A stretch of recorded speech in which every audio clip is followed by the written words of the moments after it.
Quel garçon qu'on vient de voir? Antonin, mon fils, que je ne vois plus depuis un bon petit moment. C'est quoi un bon petit moment pour vous? À peu près 6 ans. C'est mon fils, il me manque. Je pense très souvent à lui. Voilà, il manque toujours quelque chose pour être heureux et mon fils en fait partie intégralement, quoi. Alors, c'est une histoire qui a commencé il y a longtemps parce que vous étiez séparés Oui. de la maman de votre fils. Et puis, vous aviez des rapports normaux dans l'absolu au départ Oui, ça allait, oui. Ça allait. avec votre fils. Avec ça allait, ouais. Allez, je vais aller le chercher sur Angers, s'il habite sur Angers. Donc j'allais le chercher effectivement Régulièrement? régulièrement le week-end, les vacances aussi. Il allait aussi voir sa grand-mère avec qui il avait tissé des grands liens. Sa grand-mère paternelle, donc votre maman? Voilà, c'est ça, ils étaient très proches aussi, effectivement. Et ça a duré jusqu'à quand, cette période plutôt heureuse, finalement, où, bien que séparés, vous arriviez à avoir de bonnes relations avec votre fils? Ça a duré à peu près jusqu'à l'adolescence, quoi. 14-15 ans, on va dire, à peu près, quoi. Et puis après, ça s'est un peu dégradé avec le temps.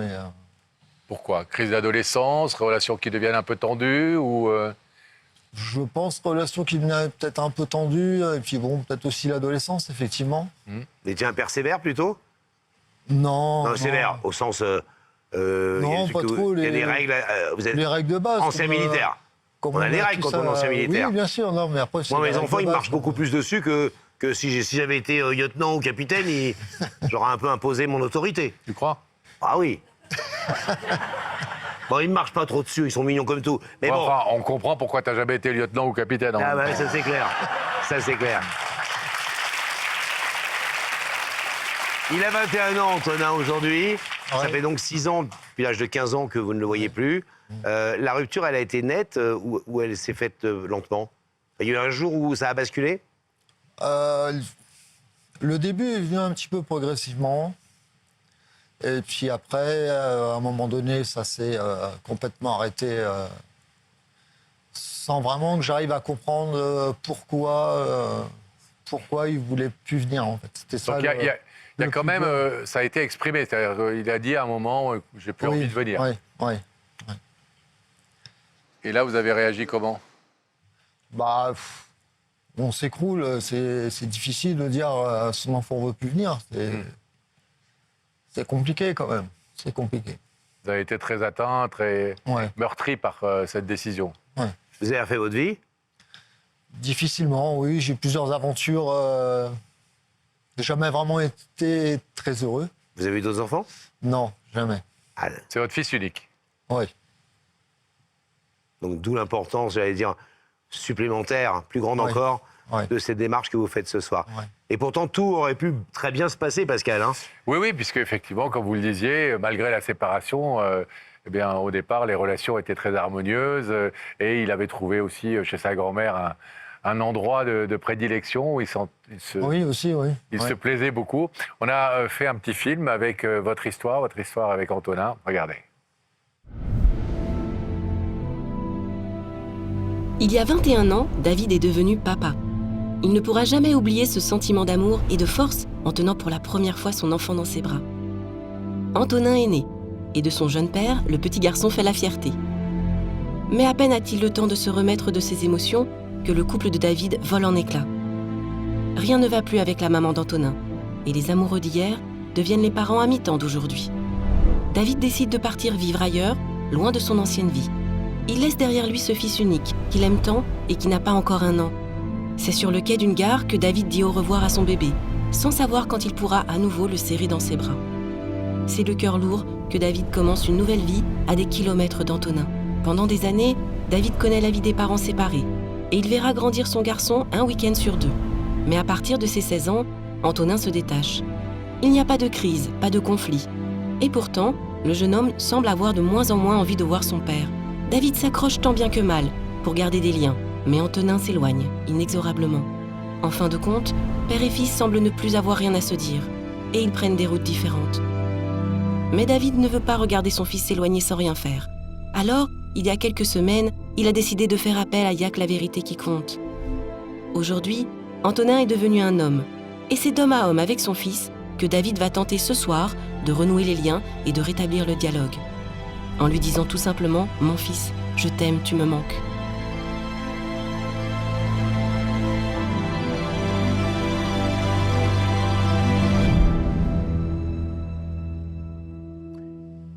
Il y a une anecdote, on voit un enfant jeune devant un TGV, devant un train.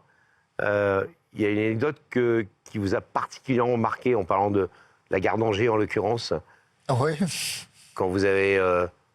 ça a été la séparation avec sa mère. Ouais. Elle m'a ramené à la gare et là, il a fallu que je dise au revoir à mon fils, en fait. Ça, c'était un moment très marquant, très douloureux. Ouais. Même encore aujourd'hui, d'ailleurs. C'est quelque chose qui reste gravé dans votre mémoire, ce Ouais. moment. Et dans vos yeux, j'ose dire. Qui était à l'origine de la séparation Enfin, c'est une séparation que vous avez assumée, vous aussi, sans entrer dans les détails, mais c'était grossièrement, comme un moi, accord ou Oui, ça a été comme un accord. Ça a été comme un accord en dernier, oui, effectivement. Oui. Depuis 6 ans, plus de nouvelles de votre fils, il ne vous en donne pas, vous lui en donnez peu. Vous avez quand même essayé de prendre contact avec lui, de vous expliquer entre hommes depuis 6 ans, où il refuse pour l'instant de vous parler. Bah, j'envoie des messages, mais souvent qui restent sans réponse. Ah ouais. souvent. Souvent, oui. Dernier message que vous lui avez envoyé, c'était quoi? Bah, lui dire que je pensais à lui, je lui demandais s'il allait bien, des choses simples, en fait, pour lui montrer que je reste là et que j'essaye aussi de prendre contact avec lui. Et là, vous avez eu une réponse? Les derniers temps, non. Quand on a comme ça un rapport aussi conflictuel avec un fils et qu'il ne s'est rien passé, que c'est votre fils unique en plus, hein, qu'il n'y a pas eu de drame, ni d'engueulade terrible, etc. Vous n'avez pas été un père maltraitant. Non. On pourrait comprendre qu'on n'ait plus envie de parler à son père, etc. Quelle part de responsabilité on se donne à soi-même? Qu'est-ce que vous dites? Qu'est-ce que j'ai raté? C'est les questions que vous vous posez, ça ou pas?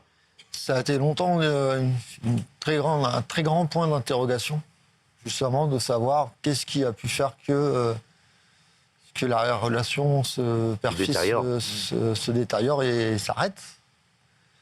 Après, c'est... Oui, mais ça, c'est... OK, il a 15 ans, il est ado, il a sa vie, son père le fait chier, enfin, comme beaucoup d'ados, hein, soyons clairs.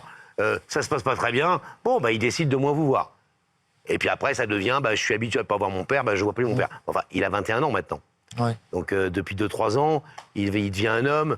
Il avait largement l'occasion de se dire, bon, allez, mon père n'est pas un monstre absolu. Je me suis un peu embrouillé avec lui pendant 2-3 ans. On va faire en sorte de lui passer des coups de fil et de se voir.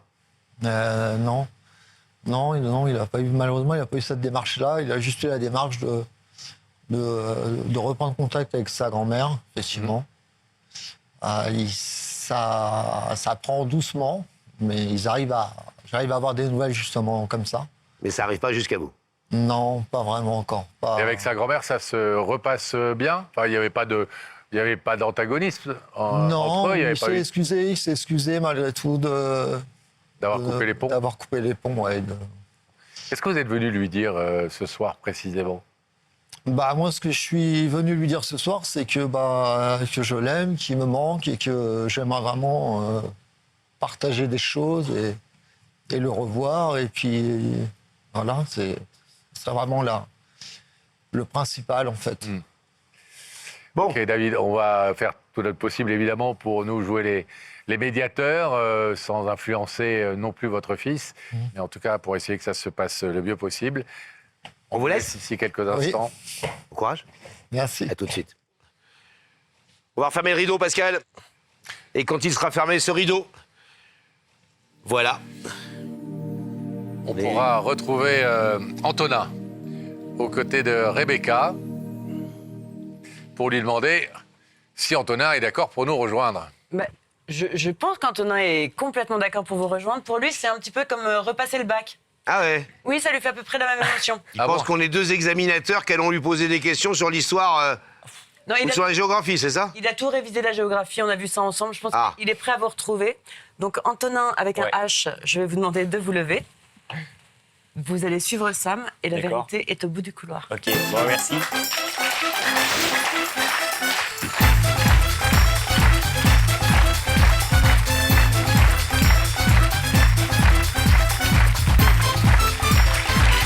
Bonsoir.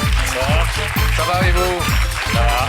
Attention. Ça va, Antonin? Ça va, ça va. Vous êtes grand. Asseyez-vous. Oui. Il est grand, Antonin. Vous direz combien? 1m85. Ah ouais. Ouais. Bon, Bah, la grandeur est une notion relative, tu sais. Oui, je sais. Vous habitez dans la région d'Angers? Oui, c'est ça. Belle ville, Oui, très belle région. Très belle, ouais. Agricole, tranquille. On dit la douceur angevine. Ouais. Vous vivez dans la douceur angevine? Belle campagne. Ouais. Vous travaillez dans l'agriculture, Toujours. beau métier. Très beau métier. Vous êtes plutôt heureux. Vous vivez comment là-bas? Vous vivez avec quelqu'un? Vous avez des enfants? Vous êtes jeune, hein? Oula, non, pas trop vite. Oh là. On s'emballe, tonton Lolo. Non, célibataire. Je remercie d'ailleurs les copains qui m'ont forcé à venir ici aussi. Pourquoi ils vous ont forcé? Bah, parce que... Vous vouliez pas venir? Non, au départ, non. Et pourquoi? Vous êtes timide? Bah, non, pas tant que ça, mais peur de l'inconnu. Enfin, on s'engage dans quelque chose qu'on ne connaît pas. Ouais. Donc voilà. Et après, oui, les copains, les boîtes, les machins. Ouais, les sorties de votre âge, quoi. Voilà. La vie de jeunes gens de votre âge. Et vous avez bien raison. Alors, une idée de la personne qui vous invite ce soir? Je pense mon papa. À direct. Ah oui. Pourquoi? Parce qu'à l'âge de 1 an, il est parti, à peu près. Après, il y avait garde alternée. Donc une semaine pendant les vacances, j'allais chez lui et 1 mois l'été, sauf que lui, il travaillait tout le temps. Enfin, j'allais tout le temps chez ma grand-mère. Donc pas du tout présent dans ma vie quand j'étais jeune. Donc je pense que... de toute façon, je vois que Du coup, vous avez des relations comment avec ce papa aujourd'hui? à l'heure d'aujourd'hui, je lui parle plus. Ah oui? Ouais. Vous ne lui parlez plus? Non. Depuis combien de temps? Depuis 4 ou 5 ans. Depuis le 2018. C'est votre décision de ne plus lui Oui. parler? À ce point? Ah oui. D'accord. Vous lui en voulez? Oui. Donc ça De peut pas être... avoir été assez présent dans ma vie quand j'étais Ouais. jeune. Donc 6 ans sans parler à votre père, ça peut être une piste, que ce soit lui. Et sinon, ça pourrait pas être des amis avec qui vous êtes fâchés? Pas du tout. Pas du tout? Ah non, moi je suis très sociable, tout va bien, nickel. Ah mais Pascal, si je peux me permettre, Oui. j'ai l'impression qu'il a une piste. Hmm. Et qu'il a l'air bien sûr de sa piste. Bon, on va voir si l'indice confirme cette C'est piste. ça, hein? Oui. Premier indice, Antonin, regardez là-haut. Oui. Est-ce que tu crois qu'on peut forcer le destin? Est-ce qu'on peut forcer le destin? Bah non. Ah, pourquoi non? Parce que si la vie a décidé que tu seras pas avec ça, tu seras pas avec cette personne-là, point. Ah ouais, vous pensez que Ah oui, tout le destin. les choses sont écrites? La vie doit se passer comme ça. Et sérieux? Ah oui? Et pourquoi vous croyez ça? Ah parce que... Vous pensez pas que demain matin, vous pouvez, je sais pas, faire un truc et changer votre destin? Ah bah si, ça, Ah oui. bah alors? Suivant l'envie. C'est écrit ou pas écrit? Non. Alors, Ça dépend de la situation, quoi. bon. Ça vous aide cet indice? Non. Bon, alors on va vous en proposer un deuxième en espérant que ce soit un peu mieux. Regardez. Est-ce que tu penses qu'il n'est jamais trop tard pour bien faire? Ça, c'est une question un peu essentielle qui se pose extrêmement souvent sur le plateau d'Il y a que la vérité qui compte. Beaucoup de gens viennent faire une démarche ici pour rattraper quelque chose. Donc, est-ce que vous pensez qu'il est parfois trop tard? J'espère Pour que c'est bien un faire. ex. Non, là, je le sèche. Vous séchez. Oui. Mais là, c'est un vrai indice pour le coup. Oui, je pense. Ça conforte ce que vous pensez? Je pense. On va voir. On va voir. Allez, Antonin, donc ça veut dire que vous êtes d'accord pour redécouvrir le visage de la personne qui se tient de l'autre côté du rideau? Oui. Alors, Franck Broca, notre cher réalisateur, va faire apparaître ce visage dans les écrans.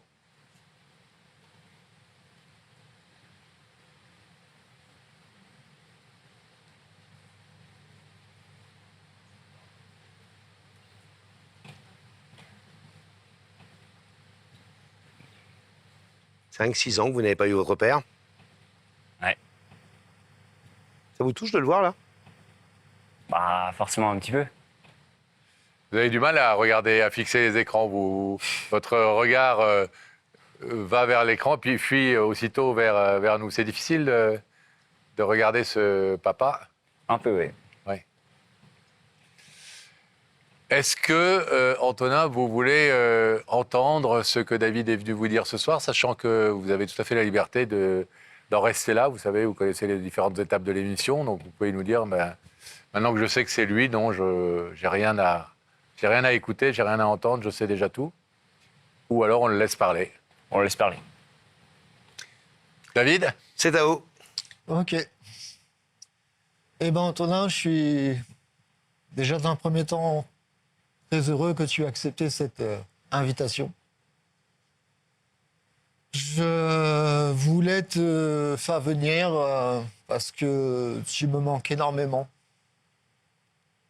Ma vie sans toi, c'est compliqué. Malgré tout, je tiens à toi, plus que tu peux le penser. Je sais que quand je venais te prendre le week-end ou pendant les vacances, j'étais pas assez présent pour toi. On a partagé des choses, on a été à la pêche, on a fait du vélo, on a fait des choses, mais on n'a peut-être pas assez partagé de ton point de vue de petit garçon que tu étais. Et aujourd'hui, je souhaiterais que le dialogue revienne, que l'on puisse vraiment discuter, se voir si tu en as envie. Et si des fois, je voudrais que tu saches aussi que si des fois tu ne souhaitais pas, dans un premier temps, ouvrir le rideau, que la porte restera toujours ouverte. Car pour moi, tu es mon fils et je t'aime très fort, quoi qu'il arrive. Et j'aimerais vraiment que tous les deux, on puisse reprendre contact. En tout cas, j'en ai besoin de mon côté. C'est ce que je voulais te dire et j'espère malgré tout que tu entendras ma démarche et qu'elle partira en tout cas dans le bon sens. En tout cas, je t'aime, Antonin.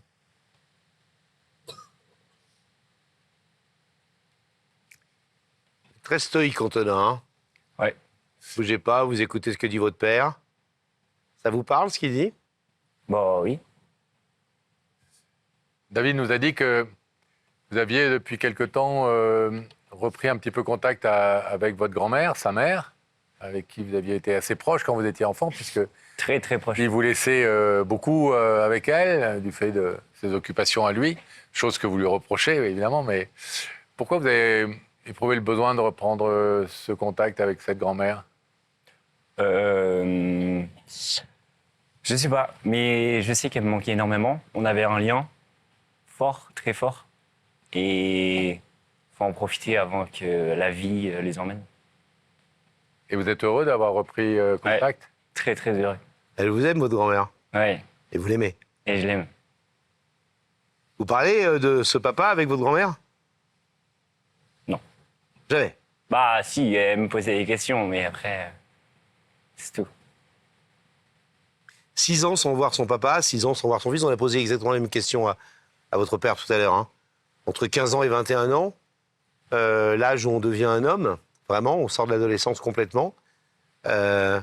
C'était tellement insupportable ou tellement pas sympa, ce père que vous aviez dans l'enfance, pour que pendant 6 ans, vous décidiez de couper toute communication avec lui et que vous ne seriez pas invité ce soir et lui n'aurait pas fait la démarche.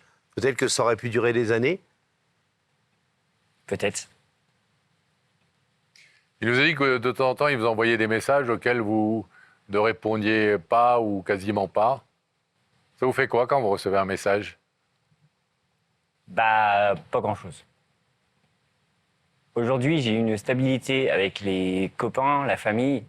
Et en fait, bah, pour l'instant, je ne ressens pas le besoin, en fait. Vous ne ressentez pas un manque? Un manque, non. Vous êtes en colère contre lui? Pas forcément en colère, mais plus attristé de qu'il n'ait pas été assez présent quand j'étais jeune. Est-ce qu'il y a un paradoxe, selon vous, à dire à quelqu'un je t'en veux parce que tu t'es pas assez soucié de moi, tu n'as pas été assez présent, et quand cette personne vient vous dire bah, je voudrais être présent auprès de toi et je voudrais rattraper, sinon rattraper, en tout cas, oui, corriger mes erreurs, et sinon rattraper le temps perdu, mais en tout cas créer quelque chose, lui dire bah, non, c'est trop tard. Bonne question. Ouais. Merci. Je t'en prie, ça fait plaisir. Je sais pas. Contradiction, paradoxe dans cette position ou non? Vous assumez les deux? Bon, j'assume les deux. Ouais.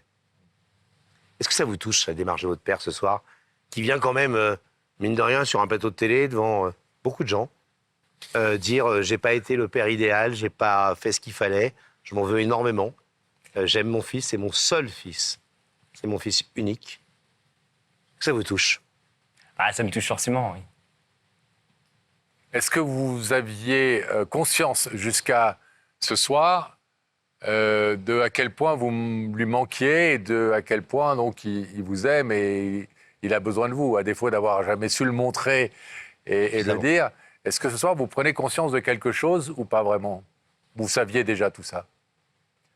Je ne le savais pas, mais je pense que oui, j'ai pris confiance que je lui manque et que voilà. David, est-ce que vous voulez dire un dernier mot avant qu'on demande à Antonin de prendre sa décision? Bah, moi, ce que je pourrais rajouter, Antonin, c'est que je sais qu'on ne pourra pas rattraper les années si tu décides d'ouvrir le rideau. Mais les années à venir pourraient être meilleures. C'est bien pour toi que pour moi. Je pense que j'aimerais tellement que tu l'ouvres, même si la décision t'appartient. Je la respecterai toujours. Mais voilà, je t'aime et tu seras toujours dans mon cœur, en tout cas. Merci David. Antonin, on va vous demander de vous lever face au rideau sur la croix. Vous connaissez le principe de l'émission. Votre père est là, à qui vous ne parlez plus depuis 6 ans, depuis 2018. Il est venu vous dire à quel point vous lui manquiez, qu'il vous aime, qu'effectivement, il reconnaît peut-être que sans s'en rendre compte, il a été beaucoup trop absent dans votre vie d'enfant et d'adolescent, mais que là, il a au contraire envie d'être présent et de construire des choses avec vous. Est-ce que vous décidez ce soir de laisser encore ce rideau fermé ou de l'ouvrir? Je pense que ce soir, à l'heure d'aujourd'hui, je suis pas prêt encore. Donc je pense que je vais le laisser fermer. D'accord. Mais par contre, je suis quand même ouvert dans les semaines, les années à venir, à continuer à pas trop se voir, mais au moins s'envoyer des messages. Vous avez entendu le fait que la porte restait ouverte, même si le rideau, lui, restait fermé ce soir. Oui. Vous ne la fermez pas non plus totalement de votre côté. Non. Et la grand-mère peut-être peut servir De lien. aussi de lien. Ah, c'est votre grand-mère et c'est sa maman surtout. Oui. Donc ça aide. Bon, pas de regrets? Pas de regret. C'est votre liberté la plus totale. On vous laisse repartir. Merci d'avoir accepté d'écouter David. Merci. Bon retour dans la région angevine. Au revoir, Antoine. On va rouvrir le rideau. Retrouver David. Rejoignez-nous, David. Bon, Comme ça. Chemin quand même un peu parcouru. Il y a un peu de chemin qui a été parcouru ce soir. Moi, j'ai le sentiment, enfin, je ne suis pas dans votre vie ni dans votre peau, mais j'ai le sentiment qu'on a un peu progressé quand même. petit conseil de papa, ne vous offusquez pas de ce qui s'est passé ce soir. Quand il avait 15 ans, il a décidé de moins parler, de moins vous parler. Je pense que sa vie se construisait aussi. Il a beaucoup parlé de ses copains, de son entourage ce soir. Ne vous offusquez pas non plus de ce qu'il a dit ou ce qu'il a fait en n'ouvrant pas le rideau. Et continuez de l'aimer parce que je pense que, mine de rien, c'est le seul chemin. Vous allez voir que très vite, il va grandir si vous continuez à être le même et proche de lui et savoir qu'il peut compter sur vous, quoi qu'il arrive. Vous verrez que dans quelques semaines, dans quelques mois, on prendra de nos nouvelles et vous nous direz « Super, j'ai retrouvé une vraie relation avec mon fils ». D'accord. Surtout que la grand-mère peut encore une fois être très utile et que c'est peut-être pas anodin qu'il reprenne contact avec sa grand-mère aujourd'hui. Oui, mais de toute façon, on tient toujours en courant avec ma mère là-dessus. Ouais. On vous laisse repartir. Désolé, on a fait ce qu'on a pu. Bon courage, David. Et bon courage. Il se passe beaucoup de choses après Salut, David. dans cette émission. Allez.